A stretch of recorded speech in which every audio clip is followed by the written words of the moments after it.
মান নবী ব্যথায় ব্যথিত হইয়া মাথা চক্কর খাইয়া উহুদের জমিনে পড়ে গেলে তারপরেও নবীজিকে মারতে ছিল দুনিয়া থেকে বিদায় করে দেওয়ার জন্য। এমনি সময় হযরতে জিবরাইল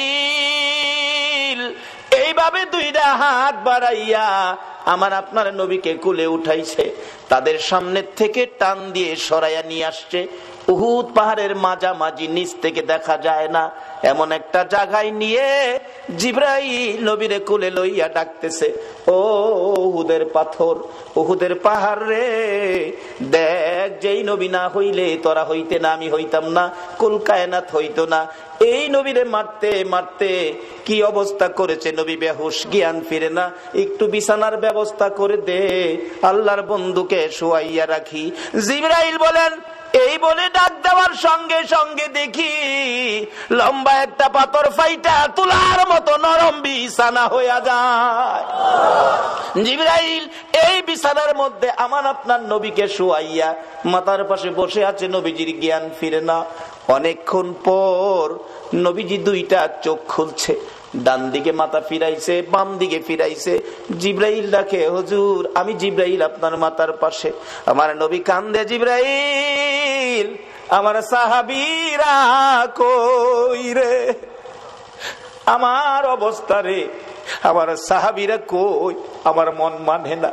জিবরাইল বলেন, ইয়া রাসূলুল্লাহ আপনার দান দান মোবারক শহীদ, মাথার লোহার টুপি ভেঙ্গে টুকরা ভিতরে, বেহুশ ছিলেন, উপরে নিয়ে আসলাম, সাহাবীদের খবর পরে নিবেন। হুজুর আমি জিবরাইল আপনার ব্যথার রিপোর্ট গুলো আল্লাহর দরবারে পৌঁছে দেওয়ার জন্য আমি অপেক্ষায় আছি। হুজুর বলুন দাঁত ভাঙ্গা ব্যথাগুলো কেমন লাগে, আমি আল্লাহর কাছে পৌঁছাবো।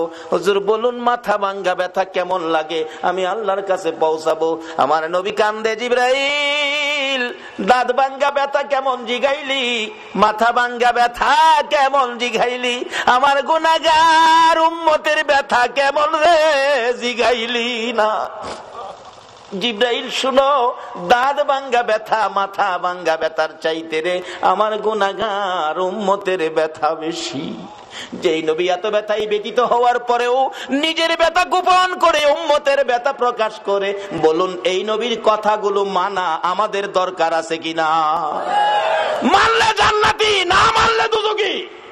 মানলে আবু বকর, না মানলে আবু জাহেল। সুজা আওয়াজ, মানলে আবু বকর, না মানলে আবু জাহেল। আপনারা কি আবু বকর হবেন না আবু জাহেল হবেন?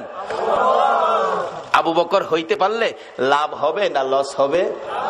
কিন্তু আবু বকর হইতে পারলে নবীর কথা মাইন্না হবেন না না মাইন্না? হায় হায়, নবীজির কথা আবু বকর কিভাবে যে মানতেন, অক্ষরে অক্ষরে মানতেন। আপনারা জানেন, এটা পুরাণ কাহিনী, নবীজি হিজরত করবেন 6 মাস আগে বলছে, 6 মাস পরে ডাক দিয়া দে, হে আবু বকর রেডি।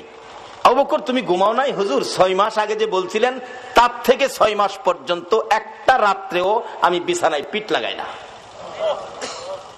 কিভাবে মানছে?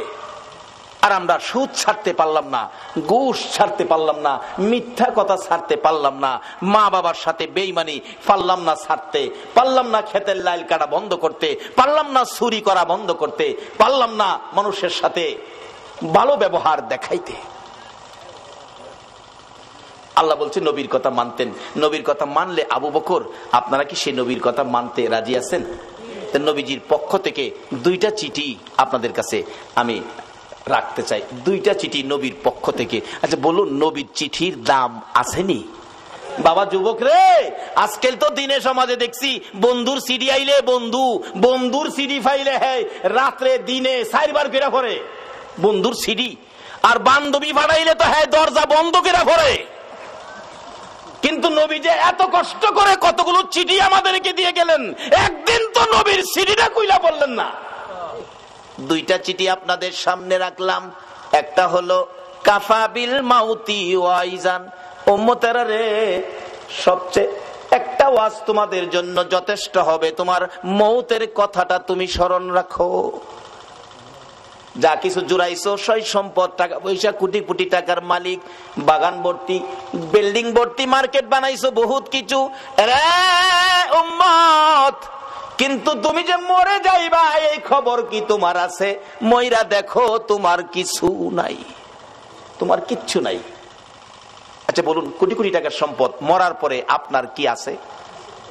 বাস্তবে দেখেন, বিদেশি কম্বল গায়ে দিয়ে জাজিম বক্স খাড়ে ঘুমাইছেন, আধা ঘন্টা পরে মৃত্যু হয়ে গেছে, ছেলে মেয়েরা খবর পাইছে বাবার মৃত্যু। বলুন, বিদেশি কম্বলটা আপনার গায়ে রাখবে?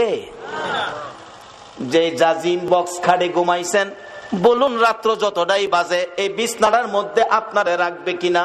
ফলরে ফলরে নামা নেব, সকাল হইবার আগে বারিন্দায় নিব, 10টা বাজবার আগে গোসলখানায় নিব, গোসল করাইয়া সাদা কাপড় পরাইয়া মসজিদের কোনার চারিপায়া খাটে শুয়াইয়া উঠানের মধ্যে রাখবো। বলুন, সাদা কাফন পরে এই খাটের মধ্যে শুয়ার পরে এই জগতে আপনার আর কি আছে? বাবারে, নবী বলছে একটা যথেষ্ট, মৃত্যুর কথাটা স্মরণ রাখো। কি রোজগার করে কি জমাইছো, একদিন ময়রা দেখো না তোমার কি আছে, ময়রা দেখো। ফুলাফান অনেক সময় কইলা, হুজুর ময়রা আবার দেহুম কেমনে? ময়রা কেমনে দেখবেন? আসুন একটা ঘটনা, এটা কোরআন হাদিস না, বাস্তব থেকে বলছি, আপনাদের কষ্ট হইতাছে? বাস্তব একটা ঘটনা। এক বেচারা কোটি কোটি টাকার মালিক, বড় লোক, অনেক কিছু, হ্যাঁ, বাড়ির সামনে বসে বসে খালি গর্ব করে, আমার মতো এই এলাকায় কার কি আছে, আমার মতো কার কি আছে, আমার যা আছে গ্রামে কার কি আছে। এটা ভাই ছিল মৌলবী, মৌলবী ছোট ভাই ফিসাদা গিয়া কই, ভাই সাহেব খালি কোন কার কি আছে আপনার মতো? আমি হিসাব করে দেখছি আপনার কিচ্ছু নাই। বড় ভাই কয়, তোরে মৌলবী বানাইলাম না, একটা ব্যাক কল বানাইলাম। আরে আমি যে আসন্ডাত বসি বিকালে, এই আসন্ডাত কয়েক গ্রাম জুড়ে আছে, আমার পুকুরে যে মাছ আছে এই মাছের পয়সা সারা গ্রামের আছে, বাড়িঘর তো রাজকীয় পরিবেশ, কি কস তুই? মৌলবী আমার ব্যাককল কইলেন, আচ্ছা সুযোগ পাইলে বুঝামু, আমি ব্যাককল না, আপনি ব্যাককল। গত 14 বৈশাখে একটা ঘটনা গেছিল, জমিতে ধান বাইরে ছিল, ভিতরে চাউল নাই। এটা কি বাউনি আইসিন? সারা বাংলাদেশে ছিল এরকম, কোন কোন জমিতে ধান বাইরেছে ঠিক, ভিতরে চাউল নাই। কিন্তু এই বেচার তো অনেক জমি জমা। মৌলবী কো, ভাই সাহেব আপনার অনেক জমি, ধান বলে বাইরেছে, ভিতরে চাউল নাই, একটু দেহুন দরকার না? হুনতাছি তো, গিয়া দেখে ঠিক হই, ধান আছে চাইল নাই। ভাই সাহেব এই জমির তো কোনো দাম নাই, জমি আছে ভিতরে কিচ্ছু নাই, তো এটাতে কি করবেন? ঠিকই কইছো। অহন মৌলবী কো, কিছুটা সাইজে আইছে। ভাই সাহেব আমি ব্যাককল একটা কথা কইলে শুনবেন কি? শুনলে কুমু কও। আপনি ক্ষেতের আইলো শুয়ে যাইবেন, আমি সাদা একটা চাদর দা আপনারে গুইরা কাছে বইয়া কান্দুম, আমার বড় বাইরে সাপে কেটে মাইরা লিছে, কিন্তু আমি না কোয়া পর্যন্ত আপনি উঠতারতেন না। কি হইব কহিটা পরে বুঝছেন। যা তুই কইছস ছোট ভাই মৌলবী, দেখি কি হয়। চাদর দা ঘুরছে, সাদা চাদর দিয়া কান্তাছে মৌলবী কাছে বইয়া। মৌলবী কান্তাছে কাছে বইয়া, মৌলবী কি মিছা কথা কইব? আমার বাইরে সাপে কেটে লাইছি গো, বাইরে বাইরে লাইছে। লোকজন দৌড়াদৌড়ি করে, হায় হায় হায়, লোকটা কোটি কোটি টাকার মালিক ছিল, আজকা খেতে রাইলো ফিরে লইছে। আরেকজনে খালি খেতে রাইলো না, ও আজকা তো কবরও যাইবো একবারে খালি হাত, কিচ্ছু নি তার তো না। যে এই খালি এই কথাটাই কয়, কবরে যাইবো খালি হাত। আচ্ছা এই ভদ্রলোক সব শুনতাছেনি? বাবারে, মরার আগে মহিলা দেখো এই দেশে কি তোমার আছে। হগলে একটা কথাই কয়, কবরে যাইবো খালি হাত। ছেলেরা ঢাকায় থাকে, বড় বড় অফিসার, গাড়ি লিয়া বাড়িতে বাবার মৃত্যুর খবর যায়, কান্নাকাটি, চাচা আপনি কইছিলেন আমার বাবারে সাপে কাটছে। বাবারে আমি তো সাথেই ছিলাম। কে চাচা কে বাবা, সাপে কি হেডার চিনে? যারে সুযোগ পায় হেরেই মারে। আমি দরতারলাম না, মাইরা লাগতাম সাপেরে। চাচা দেহি বাবার মুখের কাপড়টা সরান একটু দেহি। মৌলবী মনে মনে কয়, দেখলে তো দরদ ফেলে মুগা। বাবা হুনো দেখ বাজে, আবার নিয়ে আবেগের ঠেলা নেই, বাবার শরীরে হাত দাও। শোনো, সাপের গাড়া রুগী, যে হাত দিব তার শরীরে বিষ ঢুকবো। চাচা তাই নাকি? তাইলে ডাইকে রাখেন। ছেলে বাবার শরীরে হাত দিতে রাজি না। আচ্ছা বলুন, বাবা এই সবগুলি হুনতাছেনি? তখন কিছুটা বুঝে আইছে, মৌলবী যে কইছি না আমার কিচ্ছু নাই, হেডাই যেমন নাই। বাবারে এত ওয়াজ লাগে না, বৈরব থেকে মৌলবী আনুন লাগতো না, একটা ভাই একটা ফুতারে মৌলবী বানাইলেন, এটা তো করতেন না। তাইলে ঘরে ঘরে হেদায়েত ঢুকবে, ওয়াজের দরকার পড়বে না। একটা ফুতারে নাই যে একটা ভাইয়েরে মৌলবী বানাইলেন, এটা করতেন না, মৌলবী বানাইতেন না। কি করে দেখেন মৌলবী বাইকে হেদায়েতের পথে নিত। পোলারা কানতেছে, মায়া কানতেছে, বিবি বাচ্চা সবাই কানতেছে। আরেক মুরব্বী আয় কই, মৌলবী সাহেব সাপে কাটছে। জি চাচা। বাবারে সাপে কাটা রুগী সহজে মরে না, সহজে মরে না। এদিকে আজকের মাহফিলের মাননীয় সভাপতি সাহেব আলহাজ নুরুল ইসলাম সিরাজি সাহেব আছেন।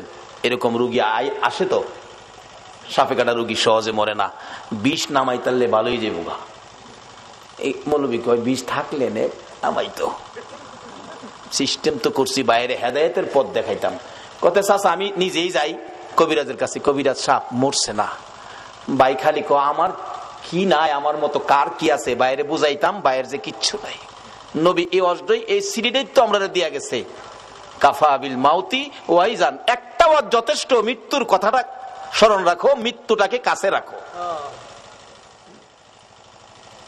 কবিরাজ সাহেব 2-3 ফু দিয়া কইবেন এই বিষ এমনি নামান যাইতো না, একটা সিস্টেম করবেন। ও মৌলবী ফরাই আনছে, মৌলবী বলে ব্যাককল। মৌলবীও কয় ভাই কইছে কি করবো বড় ভাই, দেখি সিস্টেমে ফালাই আনি বাইরে বুঝাইতারি।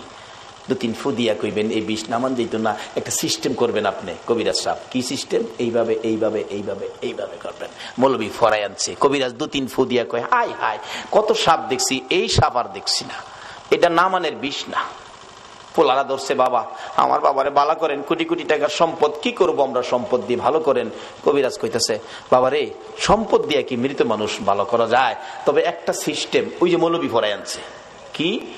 বড় ছেলেকে কই, বড় ছেলে তো চাচা আমি, তুমি একটু তোমার বাবার পায়ের কাছে খাড়াও, আমি মাথার থেকে বিষ যাইরা আস্তে আস্তে পায়ে দানিয়া বাইর করবো, এই বিষ তোমার শরীরে উঠবো, তুমি মইরা যাইবা, তোমার বাবা ভালোই যাব। বড় ছেলে কো চাচা যাইরেন না, যাইরেন না, আমি অফিসের হেড অফিসার, দায়িত্ব বেশি, বাবার মৃত্যুর খবরে তাড়াতাড়ি আইছি, বিকালে যাওন গা লাগবো, বাবার মাটি দিলে মাটি দেলাইন। বড় ফুলা কি কইতাছে, বাবা হুনতাছে নিও, খালি হুনদে না, হুনে না, কান্দে। বড় ছেলে তোমার পড়ার খরচ চালানোর জন্য ফজরের নামাজ না পড়ে জমিতে কাজ করতে গেছি, হাইটা গেছি, রিক্সায় উঠছি না, একটা জিনিস খাইতে মন চাইছে খাইছি না, তোমার পড়ার খরচ বাড়ানোর জন্য, খরচ রাখার জন্য, আজকে তুমি বুঝি কও আমি রাজি না। মেজু ছেলে মাপসাই, ছোটরা কয় বাইয়ার যেখানে নাই আমি হ্যাঁ নেছি নাই, আমি মেয়ে কানতেছে কি করবো কি করবো, বাবার বয়স হয়েছে, বাবা জাগা জাগা, বাড়ি অন্যি কানতেছে, কানতে কানতে বাইঙ্গা হইরা যা। কবিরাজ সাহেব আমি থাইকা কি করবো, আমি মইরা যাবো, সাপ জাগা আমি থাইকা কি করবো? কবিরাজ কো যাইবেন না আপনি? তাইলে আপনি ভাওয়ার কাছে কারণ আপনি যাইবেন যখন বিষটা লইয়া যান, স্বামী বালক আপনি যান গা, রাহেন। কবিরাজ যাইরেন না, দেখেন উনার হায়াত নাই, সাপে কাটছে, হায়াত থাকলে মৌলবীরে থুইয়া ইলারে কাটে গিল লিগা, কাজী উনার হায়াত নাই, গেছে গা মাটি দিলান, আমি জীবত লইয়া কয়দিন চলি। আচ্ছা এই ভদ্রলোক শুনছি নিও, অথচ এই বিবি ভাইয়া আমরা সোনার বাংলার কত যুবক গর্ভধারিণী মারে গর্তে বাইর করছো, মাথার গাম পাতায় ফালাইয়া রোজগার করে যে বাবা খাওয়াইছিল, এই বাবারে গর্তে বাইর করছো এই বিবি ভাইয়া। বিবি এখন রাজি না। কত যুবক বিবি পাইয়া মা বাবারে কষ্ট, চাকরি পাইয়া বেতন পাইয়া আলাদা খায়, নতুন ঘর বানছে, জাজিম কিনছে, বক্স খাট বানাইয়া বিদেশি কম্বল গায়ে দিয়ে ঘুমায়, প্রচন্ড শীত, মা বাবা ভাঙ্গা ঘরে রে, শীতে মা বাবার ঘুম হয় না, মা জানালাটা খুইলা ডাকে আব্দুর রহমান, এত আরামের কম্বল গাই দিয়া ঘুমাইলি, মার খবর নিলি না, তোরা যেদিন আমার কুলে ছিলে রে, তোকে নিয়ে যখন আমি মা ঘুমের ঘরে ঘুমাইতাম, ডান দিকে যদি প্রস্রাব করে দিতি আমি তোরে বাম দিকে নিয়ে শোয়াইতাম, বাম দিকে যদি প্রস্রাব করে দিতি রে বাবা, আমি মা নিজে বিজা জায়গায় শুইয়া রে তোরে আমি শুকনা জায়গায় রাখতাম, আজকে কম্বল গাই দিয়ে ঘুমাও, মার খবর নিলা না। বলুন এই চরিত্রের মানুষ আমরা বাংলাদেশে আছে কিনা? এই মা বাবারে যারা কষ্ট দিবেন, যতই আমল আপনি করুন না কেন, মা বাবার চোখে পানি বেরিয়ে আসলে সকল আমল বরবাদ হইয়া যাইব। কত আমল করবেন, কত নেকি কামাইবেন? মুফতি মুহাদ্দিস মুফাসসির মক্কা মদিনার ইমাম যদি হও, মায়ে যদি সুতা পরিমাণ কষ্ট দাও, সব শেষ। এই বিবি ভাইয়া কত মারে কত বাবারে কষ্ট দিছে। ওই দিন পত্রিকায় দেখি ছেলে বাবারে কাইটা লাইছে, খুন কিনা লাইছে। ডেমরার ঘটনা, এই 1 সপ্তাহ আগের ঘটনা মনে হয়। আজকে যদি ইসলামে পুরাপুরি ঢুকতে পারতাম, নবীর আদর্শে ঢুকতে পারতাম, এই কাজগুলি মুসলমানদের দ্বারা হতো না। আচ্ছা, কেউ তো রাজি না, বিবিও রাজি না। আচ্ছা, কেউ যে রাজি না, এই ভদ্রলোক সব শুনতাছেনি। তখন তার বুঝে আইছে, মৌলবী যে কইছে আমার কিচ্ছু নাই, এটাই দেখা যায় ঠিক। কবিরাজ জিগায়, মৌলবী সাহেব আরো কেউ আসেনি? ছেলে মেয়ে বিবি বাচ্চা কেউ তো রাজি হলো না, জীবন দিত, এই লোকটারে বাঁচাইতো, কেউ আছে? মৌলবী চোখের পানি ছেড়ে দিছেন, ও কবিরাজ সাহেব আর একজন মানুষ আছে রে, ইনি হলেন আমাদের গর্ভধারিণী মা। মা আছে, আর কেউ নাই, মারে নিয়ে আসেন। আসতে পারবে না, বুড়া মানুষ বিছানায় পড়ে গেছে। দুইজন নিজস্ব লোক নিয়ে যান, দৌড়ে গেলেন, যাইয়া দেখে মা রুমের মধ্যে কানতে কানতে মা বালিশ ভিজাইছে। বলুন, সন্তানের বিপদে মার চাইতে কান্দয়া পৃথিবীতে আর কেউ আছে কিনা? মৌলবী পাশে গিয়ে ডাকে, মা কানতে হবে না, তোমার ছেলে ভালো হবে, জীবিত হবে। বলস কি, কিন্তু শর্ত তোমাকে যাইতে হবে। তা আমার নিয়ে যাও। দৌড়ে দৌড়ে নিয়ে গেছে, কাছাকাছি গেলে দূর থেকে ডাক মারছে, কবিরাজ যাইস না বাবা, যাইস না, আমি মা আইছি। কাছে আসেন। আসছে, আপনার ছেলে ভালো হবে। কিভাবে বাবা, কি করতে হবে কও? আপনি পায়ের কাছে দাঁড়াবেন, বিষ জাইরা বাহির করে পায়ে দিয়ে আপনার উপরে মারবো, আপনি মরে যাবেন, ছেলে ভালো হবে। আপনাদের কাছে জানতে চাই মা রাজি হবে কিনা? আরে মা বাবার কথা মতো যে জন চলে না, বলুন, মা বাবার কথা মতো যে জন চলে না, আল্লাহ নবীজির দয়া তারা পাবি না। হাইরে আল্লাহ নবীজির। আমার ক্যাসেটের মধ্যে এগুলি আছে না, নিজে লেখি, নিজেই মাঝে মাঝে গাই। যাই হোক, বলতেছিলাম একজন রাজি। বলুন এই লোকটাকে, সবাই বলুন লোকটাকে মা। বাবা আমি রাজি, তবে শর্ত আমি দাঁড়াইতে পারি না বাবা কবিরাজ, আমি বসলে হইবনি? হ্যাঁ বসতে হবে। আমি বসে গেলাম, দে সারা বিষ আমি মায়ের কলিজাই ধে। আচ্ছা, এই ভদ্রলোক শুনছিনি কে আপন? কবিরাজ বলেন, মা কেউ রাজি হলো না, আপনি কেন রাজি হলেন? এবার জবাব দেন, মা কবিরাজ রে, আমার বড় ছেলে রে বাবা, এই ছেলে পেটে লইয়া 10 মাস 10 দিন কত কষ্ট করেছি আমি জানি, আর জানে আমার আল্লাহ। যেদিন আমার এই ছেলে দুনিয়ায় আসবে রে, প্রথম দিনের ব্যথা লজ্জাই কারো কাছে কই নাই, দ্বিতীয় দিনের ব্যথা জিহ্বা কামড়াইয়া সহ্য করেছি, তৃতীয় দিনের ব্যথা জ্ঞান হারা হয়ে গেছি। আমার শাশুড়ি মা দৌড়াদৌড়ি করে, লোকজন জড়ো করেছে, আমার বৌমার কি হলো? মুরব্বী মহিলারা বলছে, চিন্তা করেন না, অন্য কিছু না, আপনার বৌমার সন্তানাদি হবে, আপনার নাতিনাত করা হবে। মাথায় পানি দে রে, আমার বৌমার জ্ঞান ফিরে আসো। জ্ঞান ফিরে আসলে কান্দে, মুরব্বী মহিলারা গো, সন্তানের ব্যথা এত আগে জানি না, আমার আর সহ্য হয় না, আমার একটা দাও দাও গো মহিলারা, আমি নিজের গলা নিজে কাইটা মৃত্যুবরণ করি, প্রসব ব্যথা সহ্য করতে পারি না। রে কবিরাজ, আমি দেখেছি মুরব্বী মহিলারা দাও জাতীয় জিনিসগুলো ঘরের বাইরে ফালাইয়া দিয়া দরজা বন্ধ করে দিয়েছে। আবার আবদার করেছিলাম 2 টাকার বিষ কিনা দাও, বিষ খায়া জীবন দেই, ব্যথা সহ্য হয় না। মহিলারা আমার মাথায় হাত বুলাইয়া সান্ত্বনা দিয়ে বলতো, মা গো পাগলামি করিস না, সন্তানের মা হইতে এই কষ্ট আমরাও করছি রে মা, এই কষ্ট ছাড়া সন্তানের মা হওয়া যায় না। এই মারে যারা কষ্ট দিছো, নামাজ রোজা হজ যাকাত মুফতি মুহাদ্দিস মুফাসসির মক্কা মদিনার ইমাম হইয়াও আল্লাহর জান্নাতে যাওয়া হবে না। মরতে যখন হবে, আসুন বাবারা নবীর কথা মাইনা আদর্শের মধ্যে ঢুকি, এই রোগগুলি পরিষ্কার করি। ডাকতেছে, মা মা গো, আল্লাহরে ডাকো, আল্লাহ আল্লাহ করো, দেখো আল্লাহ 2টা 2 জায়গায় করে দেয়। ওই মহিলা ডাকতেছে, কবিরাজ রে, ব্যথা অসহ্য, চিৎকার মারতাম আল্লাহ গো কইয়া। আমার আল্লাহ বলেন, ফেরেশতারা রে, আমার পক্ষ থেকে বাজেট গুলো দিয়ে দিলাম রে, যেই মহিলা প্রসব ব্যথার যন্ত্রণায় আমার আল্লাহ কইয়া ডাক দিবে, এক একটা ডাকের বিনিময় এক একটা কবুল হজের সওয়াব আমি আল্লাহ দান করে দিলাম। এই কষ্টের বিনিময়ে আমার আল্লাহ যদি এই দিতে পারে, বলুন সন্তানের কিছু দেওয়া দরকার আছে কিনা? বাবারা বলতেছিলাম, এবার কেউ রাজি হলো না সন্তানের জন্য জীবন দিয়ে সন্তান বাঁচাবে, মাত্র একজন রাজি। বলুন এই লোকটাকে? এবার মৌলবী ডাহে, ভাই ওঠেন। ভাই তো ওঠে না, কান্দে, শুধু মুখের কাপড়টা সরাইছে। বড় পোলা কয় কিরে? চাচা কইল আব্বা মারা গেছে, ওহন বাপের মুখটা দেখাম কেমনে?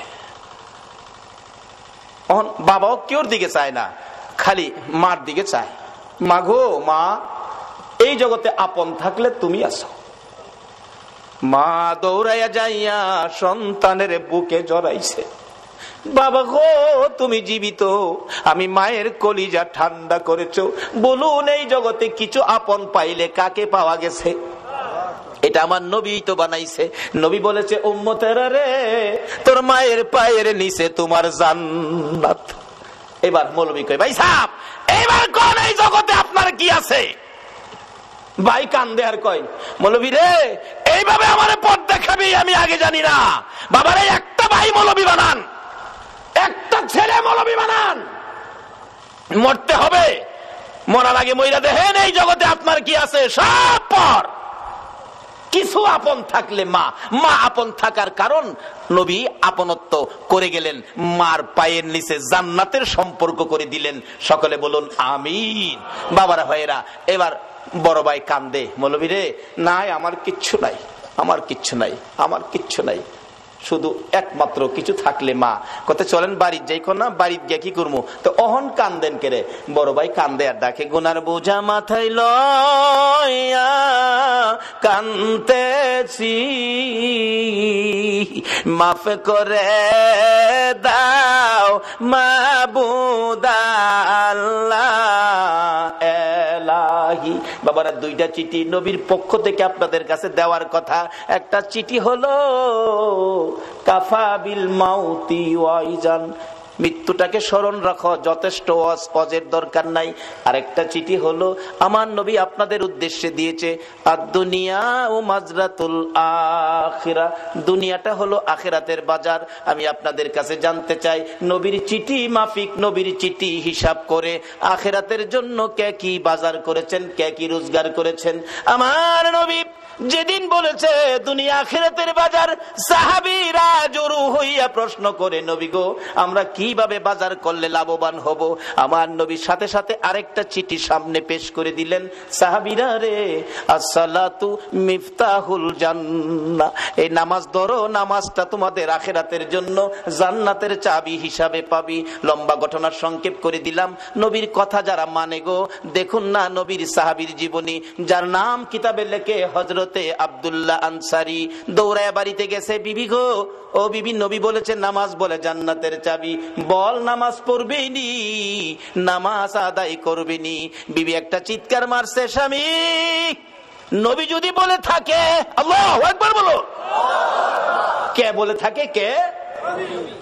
মদিনার মহিলারা পর্যন্ত আমার নবীর কথার মর্যাদা দিত। মসজিদে নববীতে, ও মসজিদের পক্ষের বাইরা কারা গো মসজিদ সামনে রেখে মাহফিলের আয়োজন করেছেন?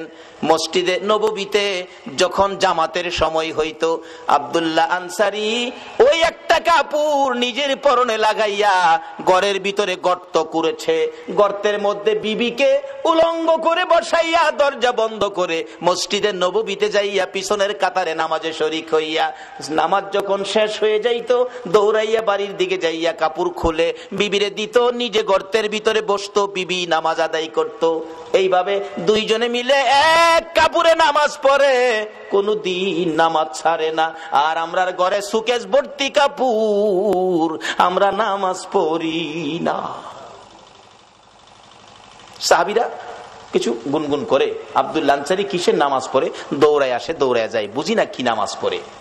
নবীজি বলেন, কি ব্যাপার, তোমরা কিসের সমালোচনা করো? হুজুর আব্দুল্লাহ আনসারী কি নামাজ পড়ে বুঝি না। রাসূল বলেন, তোমরা সমালোচনা করো না, কেন দৌড়ায় আসে, কেন দৌড়ায় যায়, আমি নবী তদন্ত করব। সমালোচনা মুসলমানদের আদর্শ নয়, সমালোচনা ইসলাম নয়। নবী নিজেই গেছেন, যে আব্দুল্লাহ আনসারী ঘরের দরজায়, আব্দুল্লাহ আনসারী মতান্তরে সালাম দিলেন, আসলে কোন মুসলমানের ঘরে ঢুকতে আগে সালাম দিবেন, একবার দুইবার তিনবার, সালামের জবাব নাই চলে আসবেন, মনে করবেন ঘরে কেউ নাই, চলে আসবেন। অনেক দিনের মুসলমানদের আচরণ হলো ডাক দিলে মালিক ভাই বাড়িতে আছেন, মালিক ভাই, কেউ যদি জবাব না দেয় লগের টারে কই ভাই যখন বাড়িত না লো বাবির ওই দেখতে যাই, ভাই বাড়িত না, হ্যাঁ বাবিরে দেখতো যা, কই পাইলা তুমি ভাবি দেখার অনুমতি? আল্লাহ বলছে আমানু দুখুলু ফিস সিলমি কাফার মধ্যে ঢুকো। নিজে পর্দায় থাকুন, অন্যকে পর্দায় থাকার পরামর্শ দেন। বলতেছিলাম এবার নবীজি সালাম দিলেন, আসসালামু আলাইকুম, আসসালামু আলাইকুম, আসসালামু আলাইকুম, তিনবার সালাম, জবাব নাই। নবীজি চলে আসতেছে। আব্দুল্লাহ আনসারী গর্তের মধ্যে উলঙ্গ অবস্থায় ছিল, দৌড়ায় আসছেন বিবি, গর্তের ভিতরে ঢুকে কাপড় খুলে দিলেন, স্বামী গো নবী আসছিল, কষ্ট পাবে, তাড়াতাড়ি যান। আব্দুল্লাহ আনসারী কাপড়টা পরে বাহির হইয়া দেখে নবী অনেক দূর চলে গেছে, দৌড়াইয়া পিছনে গেলেন, কিভাবে নবীর পিছনে ফিরাবো, ইনি এমন নবী গো যাকে ডাক দিয়ে পিছন থেকে ফিরানো যাবে না। পিছনে যাইয়া কিতাব লেখে পাওগুলি বড় বড় করে মারছে, আওয়াজ শুনে নবী পিছনে তাকাইছে। আব্দুল্লাহ আনসারী, হুজুর ওয়ালাইকুম সালাম, তিনবার সালাম দিলাম, জবাব দিলি না, এখন কেন জবাব দিলে? হুজুর আপনি যখন সালাম দেন আমি শুনছি গো, কিন্তু এমন এক পরিবেশে ছিলাম রাসূলের সালামের জবাব দেওয়া সম্ভব ছিল না। কি পরিবেশে ছিলে রে আব্দুল্লাহ আনসারী? হুজুর আপনি যেদিন বলেছেন নামাজ জান্নাতের চাবি, ওই দিন থেকে আমি আর আমার বিবি দুইজনে নামাজ পড়ি, নামাজ ছাড়ি না, কিন্তু দুইজনে মিলে নবী গো মাত্র একটা কাপড় আমার ঘরে।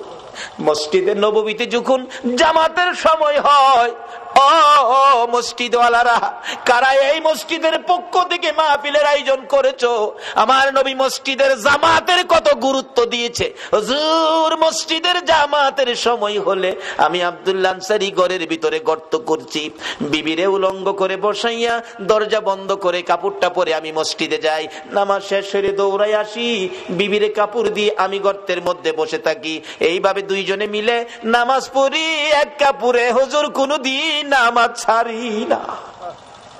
আমার নবী বলেন আব্দুল্লাহ আনসারী দরজাটা খুলে দে, আমি দেখি গর্তটা শরীয়ত সম্মত কিনা। কিতাব লেখে আব্দুল্লাহ আনসারী দরজা খুলে দিলেন, নবী তাকিয়ে আছে। গর্তটা এত গভীর ছিল, ভিতরে মেয়ে না পুরুষ বোঝা যায় না, মানুষ আছে কি নাই তাও ধরা যায় না। আমার নবী চোখের পানি ছেড়ে দিলেন, আব্দুল্লাহ আনসারী রে, আমি নবী বলে গেলাম রে, তোদের জান্নাতের চাবি রোজগার হয়ে গেছে। বাবার এই দেশ ছাড়তে হবে, সাদা কাপড় নিয়ে কবর যাইতে হবে, জীবনে কে কি রোজগার করেছেন হিসাব মিলান না। আমার নবী বলেছে আদ-দুনিয়া ও মাজরাতুল আখিরা, দুনিয়াটা আখিরাতের বাজার, আখিরাতের জন্য কে কি বাজার করেছেন হিসাব মিলান। মরার আগে মইরা দেখেন আপনার কিছুই নাই, শুধু 3 টুকরা কাফন ছাড়া আর কিছুই আপনার নাই, সব সম্পদ ছেলে মেয়েরা বাদ করে নিয়ে যাবে। নবীজি চোখের পানি ছেড়ে ঘোষণা দিয়ে গেলেন, ও আব্দুল্লাহ আনসারী তোদের জান্নাতের চাবি রোজগার হয়ে গেছে। পিছে পিছে যাইতেছে নবীজিরে আগায়া দেওয়ার জন্য, রাস্তায় উঠে যাবে, বাড়ির সীমানা শেষ। আমার নবী দেখে ছোট্ট ছোট্ট 2টা বাচ্চা একটা খেজুর গাছের গোড়ার মধ্যে এইভাবে বাচ্চা 2টারে গাছের সাথে বাইদা রাখছে, বাচ্চাগুলো কানতে কানতে জামা কাপড় ভিজে গেছে। আমার নবী পাশে দাঁড়াইয়া ডাক দিলেন, ও বাচ্চারা তোমাদের এই কষ্ট কারণটা কি? বাচ্চাগুলো কান্দে, হুজুর রাস্তা দিয়ে কত মানুষ যায় গো, আমরা কেউ জিগায় না। ও বাবা মুসলমান, এটাও তোমার আদর্শ, তুমি পেট ভরে খাইলা, তোমার আশপাশি ঘরের লোকগুলো খাইলো না, তুমি খবর নিলা না, শুধু নামাজ পড়ে বাড়িতে গিয়া ঘুমাইলা, এই নামাজে আমার আল্লাহ খুশি হবে না। আমার নবীর আদর্শে ফিরে যান। ও বাবারা ভাইয়েরা, শেষ পর্যায়ে এসে গেছি। নবী ডাকে, ও বাবারা তোমাদের কি দুঃখ? হুজুর আমরা কেউ জিগায় না কেন যে আমরা এই বিপদে আছি। তোমাদের বাবার নাম কি? বাচ্চা 2টা আব্দুল্লাহ আনসারীর দিকে তাকাইয়া বলে, হুজুর আমাদের বাবা আব্দুল্লাহ আনসারী। নবী জিজ্ঞেস করে, ও আব্দুল্লাহ আনসারী তোর বাচ্চাগুলোর এত কষ্ট এত বিপদ, হাত বাঁধা ব্যাপারটা কি? আব্দুল্লাহ আনসারী শুধু কান্দে, কোনো কথা কয় না। আবার নবী জিজ্ঞেস করেন, ও বাচ্চারা, তোমাদের এই কষ্ট কেন, হাত বাঁধা কেন, বিপদ কেন? বাচ্চাগুলো কান্দে আর বলে, হুজুর, আমার বাবা আব্দুল্লাহ আনসারী এত গরিব মানুষ, আজকে 6-7 দিন পার হয়ে গেছে গো নবী, আমাদের চুলায় আগুন জ্বলে না, না খাইয়া থাকতে থাকতে আমরা 2টা বাচ্চা পেটের খিদা সহ্য করতে পারি না গো নবী। 7 দিন যার চুলায় আগুন জ্বলে না, তারা আমার নবীর কথা মানে, 1 ওয়াক্ত নামাজ ছাড়ে না। যেই নবীর সুপারিশ ব্যতীত কেউ জান্নাতে যাইতে পারবেন না, বলুন এই নবীর আদর্শে যাওয়া আমাদের দরকার আছে কিনা? আমার নবী নিজেও চোখের পানি ছেড়ে দিলেন, দেরি করলেন না, দৌড়ে যাইয়া মসজিদে নববীর বারিন্দায়। আজকে শুনলাম সালেহ সাহেব বললেন, হুজুর আমার মসজিদের বারিন্দা নাই। ও বাউনির ভাইয়েরা, ভাবারা, মসজিদের বারিন্দায় আমার নবী, বারিন্দাকে নবী নিজেও ব্যবহার করতেন দেশের কাজে, শান্তির জন্য, মানুষের মুক্তির জন্য, হেদায়েতের জন্য। মসজিদের বারিন্দা আমার নবী ব্যবহার করতেন। মসজিদে নববীর বারিন্দায় যাইয়া আমার নবী 2টা চোখের পানি জর্জর করে ছেড়ে দিলেন। সাহাবীরা জড়ো হয়ে গেছে, কান্দে রে আমার নবী কান্দে। আল্লাহু আকবার বলো। নবীর কান্না দেখি কেউ সহ্য করতে পারে না। উমর তরবারি নিয়ে হাজির হয়ে গেছে। ইয়া রাসূলুল্লাহ, আমি উমর বেঁচে আছি, বলুন কার দেওয়া ব্যথায় আপনার চোখের পানি আসছে, আমি উমর তরবারি দিয়ে তাকে দ্বিখণ্ডিত করে দিব। আমার নবী বলেন, উমর রে, আজকের চোখের পানি তরবারি দিয়া মুছতে পারবি না। মসজিদে নববীর বারিন্দায় দাঁড়াইয়া আমার নবী ডাকে। আবু বকর হাজির হয়ে গেলেন। ইয়া রাসূলুল্লাহ, আমি আবু বকর, যে আবু বকর 3 বার করে সর্পের দংশনে আপনি নবীর ভালোবাসায় জীবন দিতে রাজি, প্রয়োজন হলে আমি আবু বকর জীবন দিব। আমার নবী বলেন, আবু বকর রে, জীবন দিয়ে চোখের পানি বন্ধ করতে পারবি না। এইভাবে একের পর একজন আসতেছে, নবী কারো পক্ষে খুশি হয় না। একটু পরে দেখা যায় দূর থেকে আসতেছে হযরতে উসমান গনি রাদিয়াল্লাহু তাআলা। ও দনিরা, কে হবে গো উসমান গনি? হাসতেছে, চোখের পানিগুলো ছেড়ে ছেড়ে নবীজি কান্দে। উসমান গনি ডাকতেছে, হুজুর আমি উসমান গনি আসলাম। নবী গো, বলুন কিসের বিনিময় চোখের পানি মুছা যাবে? আমার নবী এইভাবে 2টা হাত বাড়াইয়া ডাক দিলেন, উসমান গনি রে, আয়, আমি নবী তোর দিকে তাকাইয়া রইছি। মসজিদে নববীর বারিন্দায় আমার নবী উসমান গনির দিকে তাকিয়ে আছে। আমি জানি না আজকে বাউনির জমিনে আমার নবী মদিনার থেকে এই মসজিদের বারিন্দার জন্য কার দিকে নবী তাকাইয়া রইছে। উসমান গনি, আয়, আমি নবী তোমার দিকে তাকিয়ে আছি। নবীজির সামনে দাঁড়াইলে উসমান গনি ডাকতেছে, ইয়া রাসূলুল্লাহ, বলুন কিসের বিনিময় আপনার চোখের পানিগুলো মুছতে পারি? আমার নবী কান্দে, উসমান রে, পারবিনি, ইহুদির বাড়ির খেজুর গাছটা আমারে কিনা দিতে, আমি নবীর চোখের পানি বন্ধ হয়ে যাবে। যায়া দেখ আমার আব্দুল্লাহ আনসারীর 2টা বাচ্চারে কি কষ্ট দিয়ে রাখছে। 7 দিন চুলায় আগুন নাই রে, এই খেজুর গাছের খেজুর টুকায়া বলে খাইছিল। গাছটার মালিক ইহুদি, 2টা বাচ্চারে গাছের সাথে বাইধা রাখছে। একটা দৌড় মারছে উসমান গনি রাদিয়াল্লাহু তাআলা। কারা গো এই মসজিদের পক্ষে আছো? এটাই হবে আমার আল্লাহর পক্ষ, এটাই হবে আমার নবীর পক্ষ। যারা মসজিদের পক্ষ থাকবে আমার নবী তাদের পক্ষে থাকবে, যারা মসজিদের বারিন্দার পক্ষে গো আমার নবী তাদেরকে না লইয়া ফুলসিরাতের ফুল নবী পার হবে না। উসমান গনি ডাকিয়া, রাসূলুল্লাহ কথা দিলাম খেজুর গাছ না নিয়ে আমি আসবো না। ডাকতেছে, ইহুদি বাড়িতে আছো? জি। খেজুর গাছটা বিক্রি করে দাও। ইহুদি কই, বাড়ির খেজুর গাছ বিক্রি করবো? কান্দে উসমান গনি, রে ইহুদি, নিষেধ দিস না, আমার রাসূল কান্দে রে এই গাছটার জন্য। আজকে যা চাইবি তা পাইবি, বিক্রি করতে হবে। ইহুদি কয়, সুযোগ যখন পাইছি একটা গাছের বিনিময় মনের মতো লওয়া লমু। ও উসমান গনি, তোমার 100 খেজুর গাছের একটা বাগান, 100 খেজুর গাছ সহ বাগানটা যদি আমারে দিয়ে দাও, আমি একটা গাছ তোমারে দিব। উসমান গনি একটা চিৎকার মারছে, আরে ইহুদি, মাত্র 100 খেজুরের গাছ চাইছস রে, আবার রাসূল কান্দে। রাসূল খুশি করার জন্য আজকে যদি আমি উসমান গনির সকল সম্পত্তি চাইতি, একটা গাছের বিনিময় আমি উসমান গনির সব তরে দিয়ে দিতাম। ও বাবারা ভাইয়েরা, এই রাসূল খুশি করার জন্য সকল সম্পত্তি দিয়ে উসমান গনি একটা খেজুরের গাছের দলিল নিতে রাজি। ইহুদি বলেন 100 গাছ দিলেই হবে। 100 গাছের দলিল দিলেন উসমান গনি, একটা গাছের দলিল দিলেন ইহুদি। দলিল নিয়ে রাসূলের সামনে হাজির। আমার নবী চোখের পানি জর্জর করে ছেড়ে দিলেন, উসমান গনি রে, আমি কথা দিলাম রে, তোরে না লইয়া আমি নবী জান্নাতে যাব না।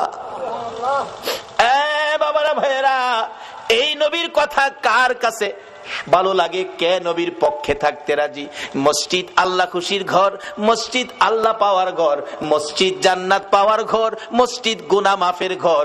এই মসজিদের বারিন্দার জন্য আমি আপনাদেরকে নিয়ে দোয়া করব। দোয়ার আগে 5টা মিনিট অনুরোধ হলো, আমি আপনাদের মেহমান, কেউ উঠবেন না। যদি উঠেন আমি কষ্ট পাবো। মোহব্বতে আর একটু দুরূদ শরীফ পড়ুন। আল্লাহুম্মা সাল্লি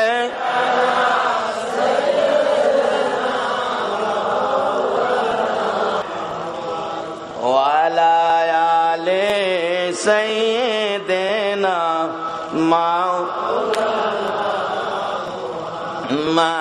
আল্লাহুম্মা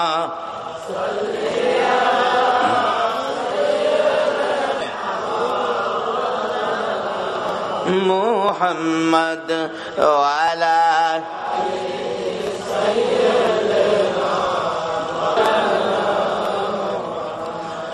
নবীর মায়া ছেড়ে মানুষ কোথায় আছো বুঝি না,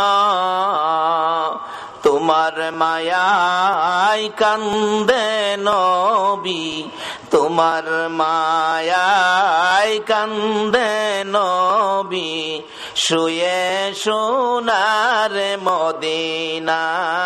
আল্লাহুম্মা সাল্লি সাইয়্যিদিনা মাওলানা মুহাম্মদ ওয়ালা আলি সাইয়্যিদিনা। বলগল উলা বিকামালিহি কশফত দুজা বিজামালিহি সুনত জমিউ খিসালিহি সাল্লু আলাইহি ওয়া আলিহি। আসুন দোয়া করি। আস্তাগফিরুল্লাহ রাব্বি মিন কুল্লি যামবিন ওয়া আতুবু ইলাইহি লা হাওলা ওয়ালা কুওয়াতা ইল্লা বিল্লাহিল আলিয়্যিল আযীম। আসুন দোয়া করি, দোয়ায় শরীক হন সকলে। আল্লাহুম্মা আমিন, আল্লাহুম্মা আমিন। রব্বানা যালামনা আনফুসানা ওয়া ইল্লাম তাগফির লানা ওয়া তারহামনা লানাকুনান্না মিনাল খাসিরিন। রাব্বিরহামহুমা কামা রাব্বায়ানি সাগীরা। রব্বুল আলামিন, জানি না কিভাবে ডাকলে খুশি হইবা, জানি না কিভাবে ডাকলে জীবনের গুনাহ ক্ষমা দিবা। মাবুদ রে, বেবুদ শিশুর মতো দুটো করে হাত বাড়াইলাম। জান্নাতের বাগানে বসে মসজিদের পক্ষ থেকে আয়োজিত মাহফিলে জান্নাতি মেহমান লইয়া আমি গুনাহগার হাত বাড়াইলাম। মাবুদ, মায়ার নজরে তাকাইয়া দেখো কত নাইবে নবী আলেম ওলামারা হাত বাড়াইছে। মাবুদ রে, সাদা দাড়িওয়ালা মুরব্বী বাবারা হাত বাড়াইছে, খালিদ বিন ওলীদের মতো যুবকেরা হাত বাড়াইছে, পর্দার আড়ালের মা বোনেরা হাত বাড়াইছে। এই মাহফিলের সঙ্গে তুমি এই হাতগুলি কেমনে খালি ফিরাইবা গো আল্লাহ? মাবুদ, এই মাহফিলের উসিলাই, এই মাহফিলে যারা হাত বাড়াইছে, আমি নেককার বুঝি না, গুনাহগার বুঝি না, মেয়ে বুঝি না, পুরুষ বুঝি না, আজকের জন্য নামাজি বুঝি না, বেনামাজি বুঝি না, যারা এই হাত বাড়াইছে গো, আমাকে সহ সকলের জীবনের গুনাহগুলো ক্ষমা করে দাও। মাউত, ক্ষমা চাইলাম জীবনের গুনাহ ক্ষমা যদি না করো, কবে জানি মৌতের চিঠি দিয়ে আজরাইল পাঠাইয়া দাও, কবে জানি গর্তে বাহির করবে রে, আর ঘরের ভিতরে নিবে না। উঠানের কিনারে পর্দা টানাইয়া জীবনের শেষ গোসল করাবে রে। আদরের সন্তানেরা ঘরের বারিন্দায় দাঁড়ায়া দাঁড়ায়া কাঁদবে আর ডাকবে, বাবা গো পর্দার ভিতরে কিসের গোসল করো গো বাবা। মা টাইনা টাইনা বুকে জড়াবে, আইরে আমার এতিম, আজকাল থেকে তোমরা এতিম হয়ে গেছো। এতিমের ঘটনা বলতে গেলে কলিজা মানে না রে আল্লাহ। আমার বড় ভাই 5টা বাচ্চা এতিম করে কবরে। বাড়িতে গেলে আমার ছেলেরা দৌড়াই আসে, আব্বু আইছে। আমার ছোট্ট একটা ভাতিজা দৌড়াই আইসা দাঁড়াইয়া তাকে কিছু কয় না। জিজ্ঞেস করি, বাবা কি চাও, কি লাগবে, কি দরকার বলো। চোখের পানি ছেড়ে কান্দে। কেন কান্দো বলো না। আমারে ডাইকা ডাইকা কয়, চাচা গো আপনি তো 1 দিন 2 দিন পর পর বাড়িতে আসেন। চাচা আমরা আব্বা কই গো, চাচা আমরা আব্বা কি আর জীবনে বাড়িতে আসবে না। এইভাবে কবে জানি কার সন্তানেরা এতিম হইয়া যায়, কবে জানি কার বিছানা খালি হইয়া যায়। ওই দিন আসার আগে তোমার ঘর মসজিদের পক্ষ থেকে আয়োজিত মাহফিলে আমরা যারা হাত বাড়াইছি গো, ফিরাইও না, ঘুরাইও না, আমরা তুমি মাফ করে দাও। আল্লাহ জীবনের গুনাহ মাফের আসার দরখাস্তের পর আরেকটা দরখাস্ত করি, তুমি কিন্তু রাগ হইও না। আমি জানি না হাজার হাজার মানুষ এত রাত পর্যন্ত বসে হাত বাড়াইছে, টাকা চাইলে লোকেরা জায়গা, আজকে লোকগুলো গেল না, বসে রইল। আমি জানি না রে কার মনে জানি কি দুঃখের পাহাড়, কার মনে জানি ব্যথা। হুজুর আমরার মা নাই গো, মা নাই। কার মনে জানি ব্যথা, বাবা নাই গো, বাবা নাই। যেই বাবা মাথার গাম পাতাই ফালাইয়া রোজগার করে মানুষ করেছে গো, যেই বাবা জমি জামা সই সম্পদ জুড়াইয়া আজকে বাবা দুনিয়ায় নাই। হুজুর বাবা কত আদর করতো গো, শেষ বয়সেও বাবা বাজারে গেলে জগ ভর্তি দুধ কিনতো, 2 কান্দা 3 কান্দা কলা লইতো, আমের সিজনে 15 কেজি 20 কেজি আম লইতো। বাবা হাঁটতে পারে না, তারপরও দুধ কিনা, আম কিনা, কলা কিনা বন্ধ করে না। লোকেরা জিগায় বুড়া বয়সে এই পূজা কার জন্য বইতাছো, নিজের জান চলে না কেন এইগুলি লইছো। বাবা একটা চোখের পানি ছেড়ে দিয়ে চিৎকার মারছে, বন্ধুরা রে কার জন্য লইছি শুনো রে, আমার আদরের ছেলে মেয়েগুলো দুধ আর কলা ছাড়া ভাত খায় না রে। দুধ কলা যেই বাবা খাওয়াইতো এই বাবা কার জানি খবরে রে আল্লাহ। ওই মা জানি কার খবরে গো। মার কুলে তাইকা মার কুলে কত পসরা পায়খানা করছি, অন্য মহিলারা নাকে কাপড় দিত, তোমার আমার মা জীবনে কোনদিন নাকে কাপড় দেয় নাই। মা সন্তানেরা যদি কোথাও যাইতো, রাত্র 12টা 1টাও যদি বাজছে, সারা গ্রামের ঘরের দরজা বন্ধ হয়েছে, মা দরদি দরজাটা খুইলা বিনাইয়া বিনাইয়া কাঁদছে। একটা গাছের পাতা যদি পড়ছে, একটু আওয়াজ যদি হইছে, মা 2 কদম সামনে গিয়া একটা চিৎকার মারছে, বাবা আইসনি, আমি তোমার মা দাঁড়াইয়া রইছি। বাবারে বাড়ির দিকে তাকাইয়া দেখো, এই দরজা জানি কার বন্ধ হইয়া গেছে। এই মারে কবরে শুয়াইয়া, বাবারে কবরে শুয়াইয়া চোখের পানি কার জন্য রাখছো। মৌদ্রে মায়ের অভাবী ছেলেরা কি করে, এতদিন তো শুধু বলতাম, এখন তো নিজেও মার অভাবী।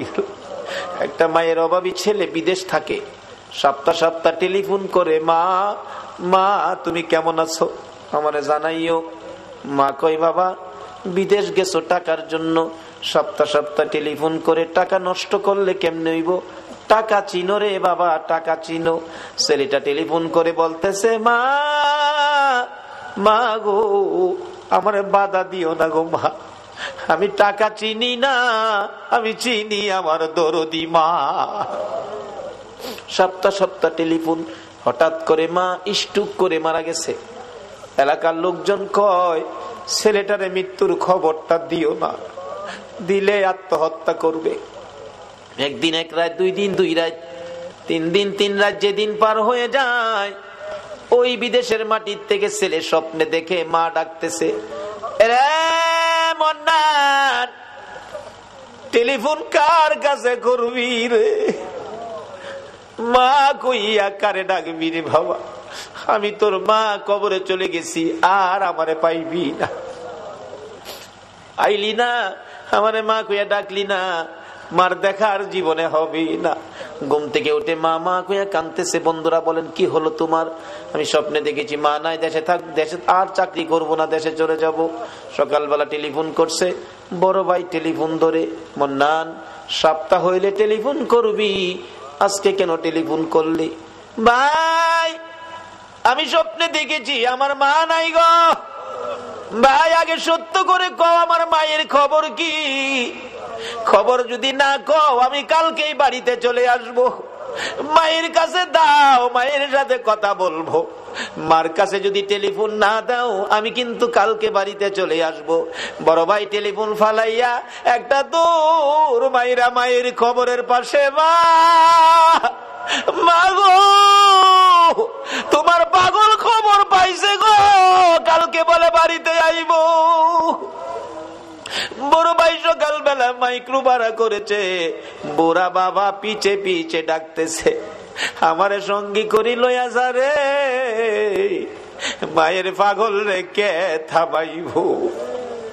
বুড়া বাবা সহ এয়ারপোর্টের গেটে বসে আছে। একটু পরে দেখা যায় মায়ের পাগল লইয়া বিমান আইসা পড়ছে।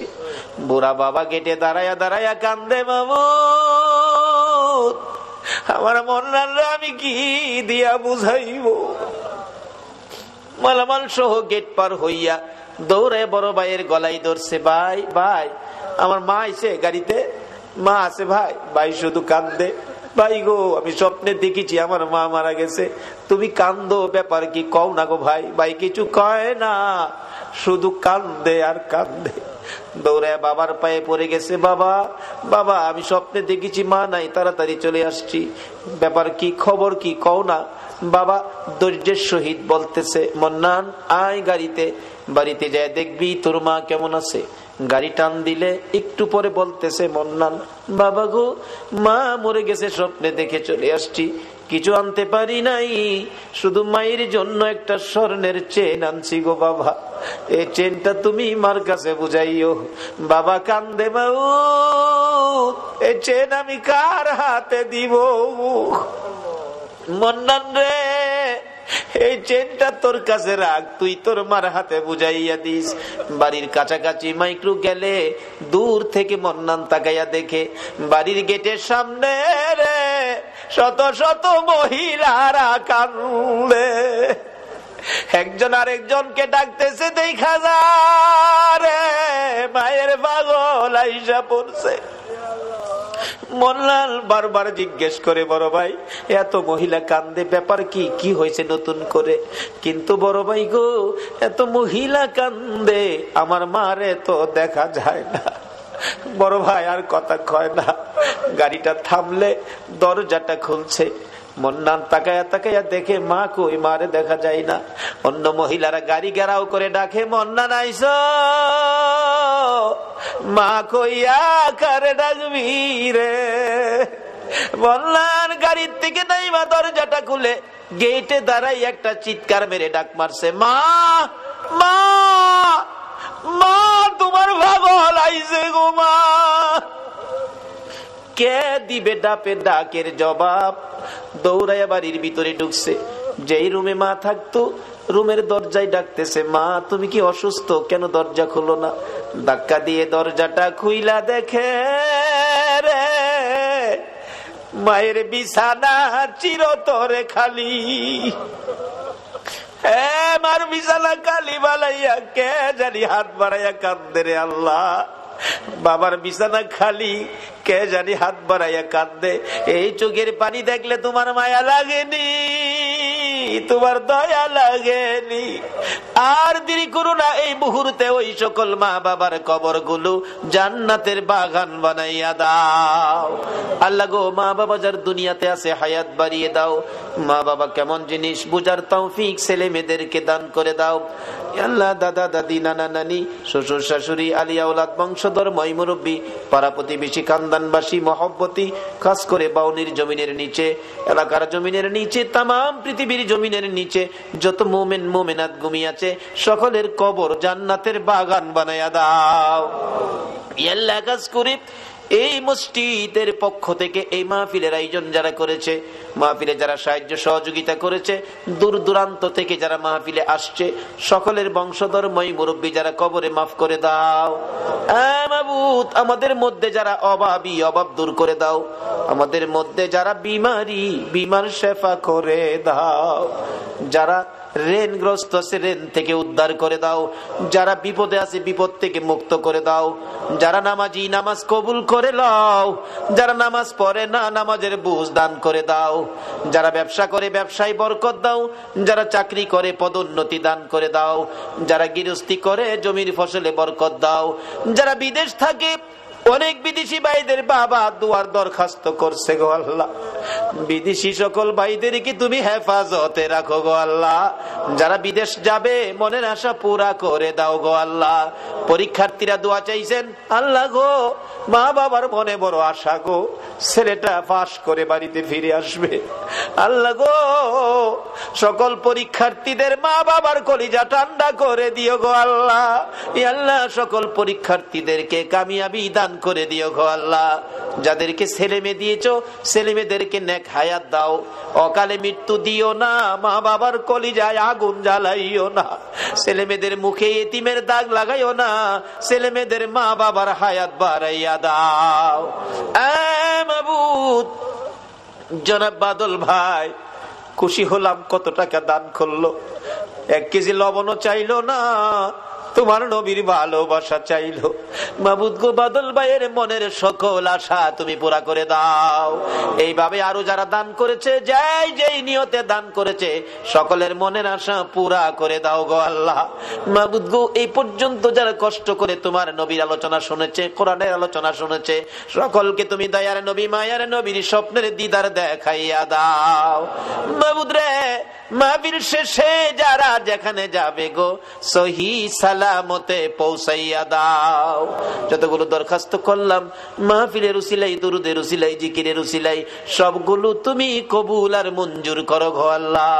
আল্লাহ গো, এই মসজিদ বারিন্দার জন্য টাকা কালেকশন করা হয়েছে, আল্লাহ আরো যা দরকার তুমি কাকে পছন্দ করেছো জানি না, যাকে পছন্দ করেছো তার দ্বারা মসজিদের বারিন্দার কাজ আগামী বছর আইবার আগে তুমি শেষ করে দিও গো আল্লাহ।